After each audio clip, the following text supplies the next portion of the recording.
오늘부터 이제 니에미야 성경을 좀 중심으로 좀 강의 설교를 좀 진행하려고 합니다. 저희가 얼마 전부터 이렇게 마음을 주시긴 했는데 오늘 아침에 다른 말씀 준비할까 하다가 계속 이 마음을 주셔서 이 말씀을 또 준비하게 됐습니다. 오늘 니에미야서를 읽기 전에 먼저 니에미야서가 어떤 배경으로 썼는지 좀 같이 살펴보려고 합니다. 느헤미야서는요, BC 586년 예루살렘이 바벨론에 의해서 무너지고 많은 사람들이 포로로 끌려갔습니다. 그러다 거기서 포로 생활을 하다가 BC 538년 이 고레스 칙령에 의해서 많은 사람들이 이제 예루살렘으로 돌아와서 이제 이 고국 예루살렘의 수르바벨 성전을 BC 516년에 완성하게 됩니다. 그런데 이때 성벽은 쌓지 못했어요. 성벽을 쌓지 못하고 계속 있다가 BC 444년 유다 총독으로 왔던 느헤미야가 드디어 성벽을 완성하게 됩니다. BC 444년 이전에는 어떤 일이 있었느냐? 14년 전인 BC 458년에 에스라가 1800명을 이끌고 2차 포로 귀환을 하게 됩니다. 그래서 에스라를 통해서 예배 갱신이라는 했지만 그 에스라도 성벽을 쌓지는 못했습니다. 여러분, 그런 에스라가 오기 전에 예루살렘에서 이제 한 15년 전이 되겠죠. 그때는 여러분이 잘 아는 죽으면 죽으리라 하는 에스더 왕비가 있어서 그때 불임절을 했던 그런 기간들을 거쳐 갔던 것이죠. 굉장히 그 연도가 나오니까 막 헷갈려 하지만 대충은 무슨 얘기인지 아시겠죠. 그러니까 오늘 느헤미야서가 읽었던 BC 444년, 한 14년 전에는 에스라가 왔고 또 그 15년 전에는 에스더 왕비에 의해서 불임절이 탄생되는 그런 우여곡절을 겪었던 것이 이제 느헤미야서의 배경이라고 할 수 있습니다. 그런데 이 느헤미야서는요, 우리가 좀 주의 깊게 읽어야 될 필요가 있는데 느헤미야서가 한 권이냐 아니면 에스라와 느헤미야서가 같이 한 권이냐 아니면 나눠져 있느냐라는 것들을 좀 우리가 이 성경을 읽을 때는 좀 참고해 둘 필요가 있어요. 우리가 볼 때는 에스라서와 느헤미야서가 따로 분리된 것 같지만 실제로 히브리서에서는 에스라와 느헤미야서가 하나였습니다. 히브리 성경에서는. 그래서 AD 15세기까지는 모든 히브리 사본은 에스라와 느헤미야가 한 권으로 기록했습니다. 그래서 저자도 에스라라고 보여집니다. 그런데 그럼 에스라서와 느헤미야서는 언제 분리가 되느냐라고 하는 것은 AD 2세기에 오리겐이 성경을 번역하면서 에스라 1, 에스라 2라고 하는 성경으로 이제 나눴습니다. 그러다가 제롬이라고 하는 뛰어난 성서학자가 라틴 벌게트라고 하는 라틴어 성경을 번역하기 시작했어요. 그때 당시에는 물론 구약 성경이 있었지만 그게 추후 시간이 지나면서 이때 이 제롬에 의해서 에스라서, 느헤미야서가 나눠졌습니다. 그러다가 그 이후에 AD 15세기 이후에 이 라틴어 성경을 이제 전체 보급하면서 그 이후에는 우리가 에스라서와 느헤미야서로 나눠진 것처럼 보이지만 원래는 에스라서와 느헤미야서가 어떻다고요? 한 권이다라는 배경을 좀 이해하고 가면 좋겠습니다.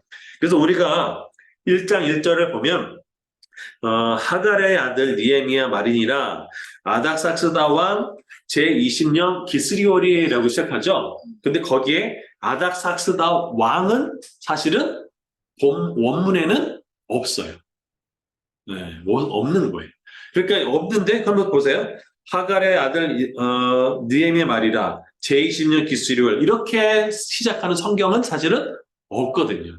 그러니까 이게 사실 이런 것을 봤을 때도 에스라와 느헤미야서는 사실 한 권이었다라는 것들을 가지고 가면 좋겠습니다.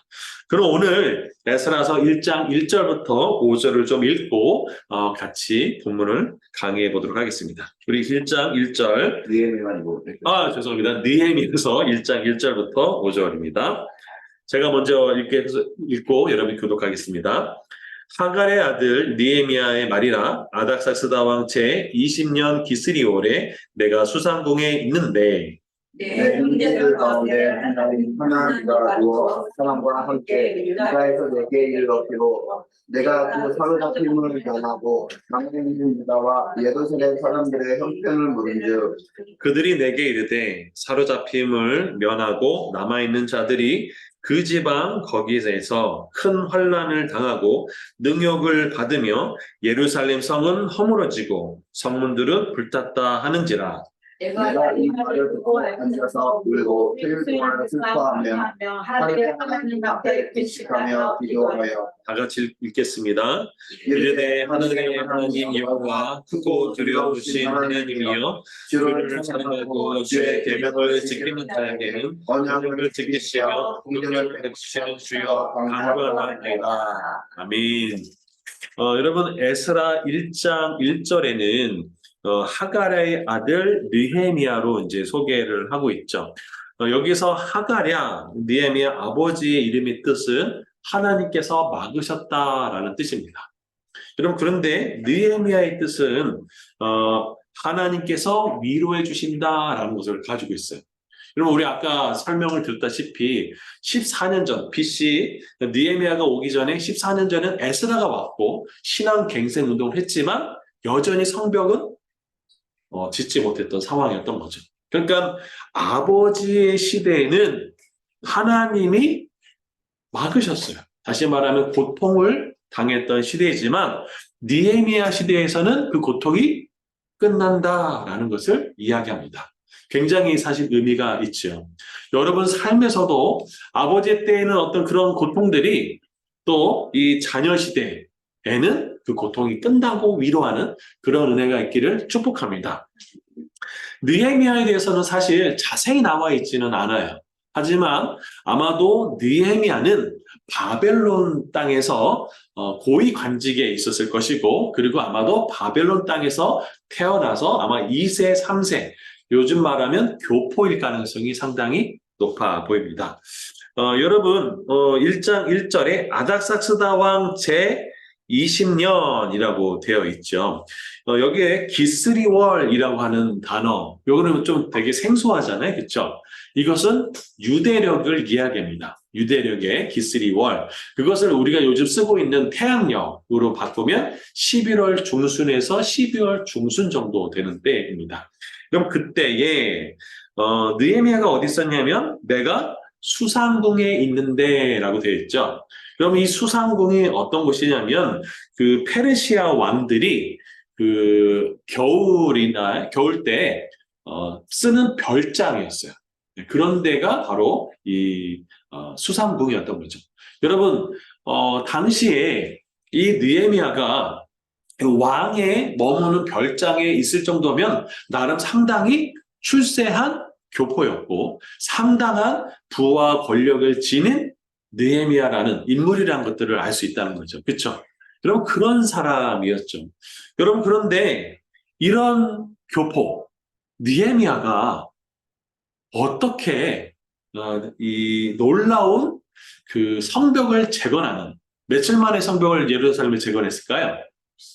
52일 만에 재건했습니다. 그리고 실질적인 그 영적인 부흥과 또 실질적인 이 이스라엘의 그 성벽을 세워지는 정말 그 현실 세계에서 또 영적인 세계에서 탁월한 리더십을 보여줬던 사람이 바로 느헤미야였다라는 거죠.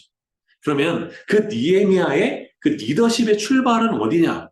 저는 오늘 이 본문이 바로 느헤미야가 될 수 있고 느헤미야가 또 놀라운 업적을 이룰 수 있는 그 시발점이라고 저는 생각합니다. 우리 1장 2절을 보면 내 형제들 가운데 하나인 하나나가 나옵니다. 그렇죠?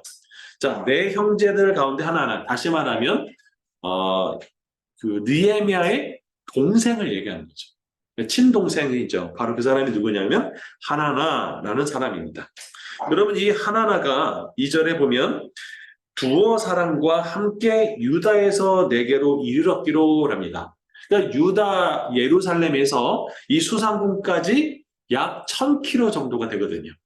그 1000km가 떨어진 그 곳에 이 느헤미야가 거주하고 있었고 좀 이런 표현이 어떨지 모르지만 등 따시고 배부른 정말 부러울 것이 없는 삶을 살고 있는 사람이 느헤미야였던 것이죠. 여러분, 그런데 느헤미야가 그 동생에게 예루살렘에 대한 사정을 물어봅니다. 자, 어떻게 됐냐? 내가 그 사로잡힘을 면하고 남아있는 유다와 예루살렘들의 뭘 물었어요? 형편을 물은즉이라고 되어 있습니다. 어떻게 지내? 고향은 어때? 라고 얘기하죠. 여러분, 여기에서 느헤미야 아주 중요한 부분을 보는데, 여러분, 정말 바쁘고 정말 부족함이 없는 그 사람도 그 느헤미야가 그 아주 작은 그 예루살렘, 그리고 뼈 같은 그 예루살렘을 마음 쓰고 신경을 쓰고 있다라는 모습을 보여줄 수 있죠. 자, 여러분, 그런데 이 동생의 교고는 참으로 처참하다라는 것들을 알 수 있어요. 우리 3절을 같이 한번 읽어보겠습니다. 시작. 그들이 내게 사로잡힘을 명하고 남아있는 자들이 그 지방의 거기에서 큰 혈당을 가지고 능욕을 받으며 예루살렘 성은 허물어지고 성도들은 불탔다 하는지라. 여기 굉장히 충격적인 보고이죠. 그리고 자신의 그 조국의 아픈 현실을 바라보면서 마음 아파하는 느헤미야 모습을 잘 볼 수가 있어요. 여러분, 우리가 살다 보면 좋은 소식만 있는 것이 아니라 좋지 못한 소식도 있습니다. 여러분, 며칠 전에 북한에서 그 목선 하나가 왔죠. 근데 여러분, 그 목선에서 타고 있던 분이 왜 타고 왔냐 물었을 때 뭐라고 하는지 아세요? 너무나 배가 고파서 라고 이야기를 했습니다. 여러분, 이런 귀신했어요. 목선을 타고 그렇게 했어요. 여러분, 이 이야기를 들으면 여러분 어떤 마음이 드세요? 잘했다. 뭐 그런가 보다라고 할 수 있어요. 여러분, 느헤미야는요 정말 바빠요. 고위간직이에요. 그런가 보다라고 얼마든지 할 수 있어요. 예루살렘 불탔나 보네, 뭐 so what? 라고 할 수 있어요. 그렇죠? 근데 느헤미야 반응은 그렇지 않았다라는 것들을 알 수 있어요. 자, 4절을 같이 한번 읽어보겠습니다. 시작. 내가 이 말을 듣고 앉아서 울고 수일 동안 슬퍼하며 하늘의 하나님 앞에서 숨식하며 여기 아주 중요한 몇 가지 동사의 단어들이 있어요. 앉아서 울고 수일 동안 슬퍼하며 금식하며 기도하며. 이 단어, 이 짧은 구절에 울고 슬퍼하고 금식하고 기도하는 동사가 굉장히 반복되고 있다는 것들을 알 수 있습니다. 여러분, 리더는 언제 리더가 될까요? 저는 느헤미야가 그렇게 탁월한 리더십이라고 보여주는 그 리더십의 시발점, 우리가 성경에서 나온 리더십 중에 가장 뛰어난 리더십 중에 하나는 느헤미야를 꼽거든요. 그 느헤미야의 그 리더십의 출발점이 바로 저는 1장 4절이라고 씁니다. 이 말을 듣고 라는 거죠. 50일 만에 성벽 공사를 마무리하고 에스라가 이루지 못했던 개혁과 이런 거 영적 부흥을 마무리하고, 심지어 에스라서나 이런 느헤미야서를 보면 이 제사장들도 타락했던 그 시대에 느헤미야가 영적 예배까지도 갱신해주는 모습을 보여주고 있는 것들을 알 수 있습니다. 여러분, 근데 그 뛰어난 리더자, 그 느헤미야의 출발점이 바로 남들의 고통을 함께 아파하기 시작하면서 지도자가 되겠다는 것들을 시작합니다. 여러분, 가정에서 자녀들이 고통당할 때, 같이 아파할 때 진짜 부모가 되거든요. 여러분, 가정에서 부모가 힘들어할 때 그 자녀들이 함께 아파하면 그 자녀들은 가정의 지도자가 됩니다. 여러분, 역사를 통해서 볼 때 어떤 그 아픔, 사람들의 그 신음소리를 같이 아파하고 심해했던 사람들이 결국 리더가 됐고 역사를 바꾸었습니다. 예수님이 이 땅에 오셔서 가난한 자, 병든 자, 또 귀신 들린 자, 그리고 죄로 인해 신음하는 자들을 향해서 무시하지 않으시고 그들과 함께하고 그들과 함께 아파했던 그 예수님을 통해서 역사가 바꿨듯이 오늘도 동일하게 가슴으로부터 아파하는 그 사람이 참된 지도자가 되는 것을 보여주고 있습니다. 여러분, 우리가 교육에 대해서 아파할 때 교육 지도자가 되겠죠. 경제에 대해서 아파할 때 경제 지도자가 되는 것이고, 정치의 자리에서 아파할 때 정치 지도자가 되는 거죠. 아까 그 목소를 타고 왔던 그 사람들의 그 배고픔에 대해서 같이 공감하고 아파할 때 통일에 대한 그런 지도자가 될 수 있다라는 거죠. 오늘 이 느헤미야는 그 민족의 아픔에 대해서 같이 기도하고 아파했기 때문에 하나님은 그 느헤미야, 그 교포, 그 사람을 민족의 지도자로 세워졌던 것들을 볼 수 있던 거죠. 느헤미야는 그 예루살렘의 성문이 불탄 것을 마치 내 몸이 불타는 것처럼 느꼈던 사람, 그는 가슴으로부터 아파했던 참된 리더의 모습을 보여줍니다. 우리 옆에 있는 분에게 인사할까요? 함께 아파하고 함께 웁시다. 함께 아파하고 함께 웁시다. 예, 여러분 그때 뭐가 된다고요? 리더가 되기 시작하는 것이죠. 여러분 자녀의 아픔을, 고통을 공감할 때 좀 부모의 자리에 쓰는 거잖아요. 제가 이걸 그 타이핑을 하고 있을 때 조금 지나서 전화가 띠리리러 왔어요. 저희 둘째한테. 이런 일이 없었을 때 제가 그래서 급히 집에 갔다가 급히 예배를 드리고 오는 모습을 보면서 하나님 이 말씀 정말 무섭습니다 라는 생각이 들었어요. 여러분 느헤미야 마음이 바로 거기에 있었죠. 정말 등 따시고 배부르고 정말 부족한 것이 없는 그 교포 느헤미야. 여러분 근데 느헤미야가 얼마나 그렇게 힘들고 아파하고 갇히게 되는지 아세요? 대충 얼마 정도로 하루 이틀? 성경에는요 이렇게 남아 있어요. 1장 1절에 제20년 비스리월이라고 시작하죠. 근데 2장 1절을 보세요. 아닥사스다 왕 제20년 니산월에라고 되어 있어요. 그렇죠? 비스리월부터 니산월까지 얼마냐면 4개월 정도 됩니다. 그러니까 느헤미야는 그 4개월 동안 기도하고 나갔던 것들을 알 수 있어요. 여러분 그런데 이 상황, 여러분 예루살렘은 느헤미야가 있는 것부터 1000km나 떨어져 있어요. 그리고 어떤 일이 벌어질지 실시간 알 수도 없어요. 여러분 그런 상황. 그리고 느헤미야가 물론 고위관직이 있었지만 그는 왕의 명령으로 매여 있는 사람이에요. 여러분 그 사람이 그럼 과연 이 현실을 두고 뭘 할 수 있을까라는 것이죠. 여러분 같으면 무엇을 하시겠습니까? 여러분 그런데 느헤미야가 이 처참한 상황 속에 가장 먼저 했던 것은 뭘까요? 기도하며라는 것이죠. 전 여기에 아주 몇 가지 중요한 사항을 알아보게 됐습니다. 여러분 기도는 단순히 변화시킬 수 없는 현실을 슬퍼하거나 주저앉은 그래서 푸념하는 그것이 기도가 아닙니다. 여러분 기도는 그 모든 것을 변화를 일으키는 가장 중요한 출발점인 것이죠. 그리고 또한 기도는 그 난국의 상황, 아무리 힘든 상황 속에서도 뭘 찾게 할까요? 길을 찾게 만들어준다는 것입니다. 저는 여기에서 굉장히 놀라운 느헤미야 기도를 봅니다. 그게 1장 6절부터 11절까지가 느헤미야 기도가 쭉 나와요. 그런데 느헤미야 기도의 핵심은 11절인데요. 11절을 같이 한번 읽어볼까요? 시작!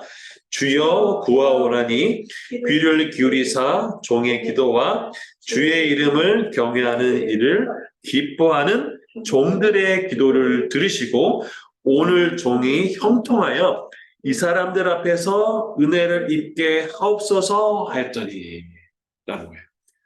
이게 느헤미야 기도의 핵심이었던 거죠. 그랬더니 어떤 일이 벌어질까요? 그때 내가 왕의 술관원이 되었더라라고 얘기했습니다. 여러분 이 술관원은 당시에 이 임금, 그러니까 왕이 그 어떤 독살, 예를 들면 음식이나 뭐 술이나 이런 등등의 이 독을 타지 않았냐를 검사하는, 요즘 말로 하면 청와대의 그 뭐랄까 안전을 호위하는 사람 뭐라죠? 비서실장 말고 경호실장 같은 거예요. 그러니까 여러분 이런 사람은 가장 왕이 어떻게 할 만한 자리죠? 신뢰할 만한 자리까지 갔다는 것들을 알 수 있습니다. 여러분 기도하고 기도했더니 길이 열렸던 것들을 볼 수 있죠. 그리고 다음 시간에는 어떻게 그 기도를 시작했는지를 더 구체적으로 알아보려고 합니다. 그런데 오늘 여기서 그 니에미아가 이야기했던 그 기도 5절 보십시오. 이르되 하늘의 하나님 여호와 크고 두려우신 하나님이여 라고 그가 슬픔 가운데 고통 가운데 하나님을 찾습니다. 주를 사랑하고 주의 계명을 지키는 자에게 언약을 지키시며 뭘 베푸시는? 긍휼을 베푸시는 주여 간구하나이다 랍니다. 여러분 여기서 긍휼은 헤세드이죠. 여러분 그런데 하나님의 사람들이 이 황폐한 곳, 무너진 곳, 그때 하나님 앞에 나아가는 아주 중요한 그 기도의 자세가 있어요. 하나님은 어떤 하나님일까요? 바로 긍휼의 하나님인 거죠. 내가 분명히 잘못했어. 내가 정말 하나님 앞에 나갈 면목이 없어. 그럼에도 불구하고 내가 기도할 수 있는 가장 중요한 근거, 그게 뭘까요? 하나님의 긍휼이라는 것입니다. 여러분 다니엘서를 잠깐 볼까요? 다니엘서 9장을 보면 이 부분이 더 잘 나옵니다. 다니엘서 9장은 이 다니엘이 하나님 앞에 나가서 이 바벨론 땅에 그 포로로 잡혀와서 이들이 정말 처참하게 하나님 앞에 나갈 면목이 없지만 그럼에도 불구하고 하나님께 나갈 수 있는 가장 결정적인 근거, 그걸 뭐라고 얘기하냐면 다니엘서 9장 18절입니다. 찾아볼까요? 다니엘서 9장 18절. 같이 왔으면 차치 한번 읽어볼까요? 시작. 나의 하나님이여 귀를 기울여 들으시며 눈을 떠서 우리의 황폐한 상황과 주의 이름으로 일컫는 성을 보옵소서. 우리가 주 앞에 간구하는 것은 우리의 공의를 의지하여 하는 것이 아니요 주의 큰 긍휼을 의지하여 함이니이다. 주의 큰 긍휼을 의지하는 것. 여러분 다니엘이나 또 여기 우리가 좀 전에 읽었던 느헤미야나 아무리 상황이 어렵고 힘들더라 하더라도 하나님 앞에 나갈 수 있는 근거, 하나님 나의 기도를 들어달라고 할 수 있는 그 근거는 하나님의 어떤 성품이야? 긍휼을 베푸시는 성품이라는 것들을 알 수 있습니다. 그럼 오늘 우리는 예배를 드립니다. 근데 이 예배의 자리에 하나님 아버지가 함께 계시다고 생각합니다. 여러분 그 하나님 아버지 앞에 우리의 상황과 형편이 어떠하든지 간에 하나님 하고 나갈 수 있는 그 근거는 우리를 불쌍히 여기시고 우리를 긍휼히 여기시고 하나님을 사랑하고 그의 계명을 지키는 자에게 긍휼을 베푸시는 그 하나님, 그 하나님께 느헤미야가 비록 1000km나 떨어져 있고 그리고 그의 상황은 아무것도 바뀔 수 없고 그가 왕 앞에 매일 모는 몸이지만 그러나 기도했던 그 느헤미야를 통해서 새로운 역사의 시발점이 됐던 그 느헤미야, 모든 역사의 가장 중요한 출발은 먼저 공감했고 같이 아파했던 느헤미야 리더의 모습을 볼 수 있습니다. 여러분 지금은 여러분 누구의 아픔을 공감하고 있습니까? 누구의 슬픔을, 누구의 어려움을 공감하고 있습니까? 여러분이 하나님이 특별히 여러분의 그런 마음을 주시다면 하나님 그것을 통해서 사용하기를 원하시죠. 저는 오늘 이 말씀을 제 안에 적용하면서 또 우리 자녀를 향한 그 아버지의 마음이 어떤 것인지 다시 점검해 보면서 오늘 느헤미야 리더십의 출발점, 바로 아픔을 공감하고 함께했던 느헤미야, 그리고 아무리 절망적인 상황이라도 기도 앞에 나갔던 그 느헤미야의 모습이 바로 저와 여러분의 모습이 되면 좋겠습니다. 여러분 무엇으로 낙담하십니까? 무엇으로 절망하십니까? 무엇이 두려우십니까? 하나님 앞에 나가서 주 앞에 나가는 부르짖는 저와 여러분이 되면 좋겠습니다. 아멘.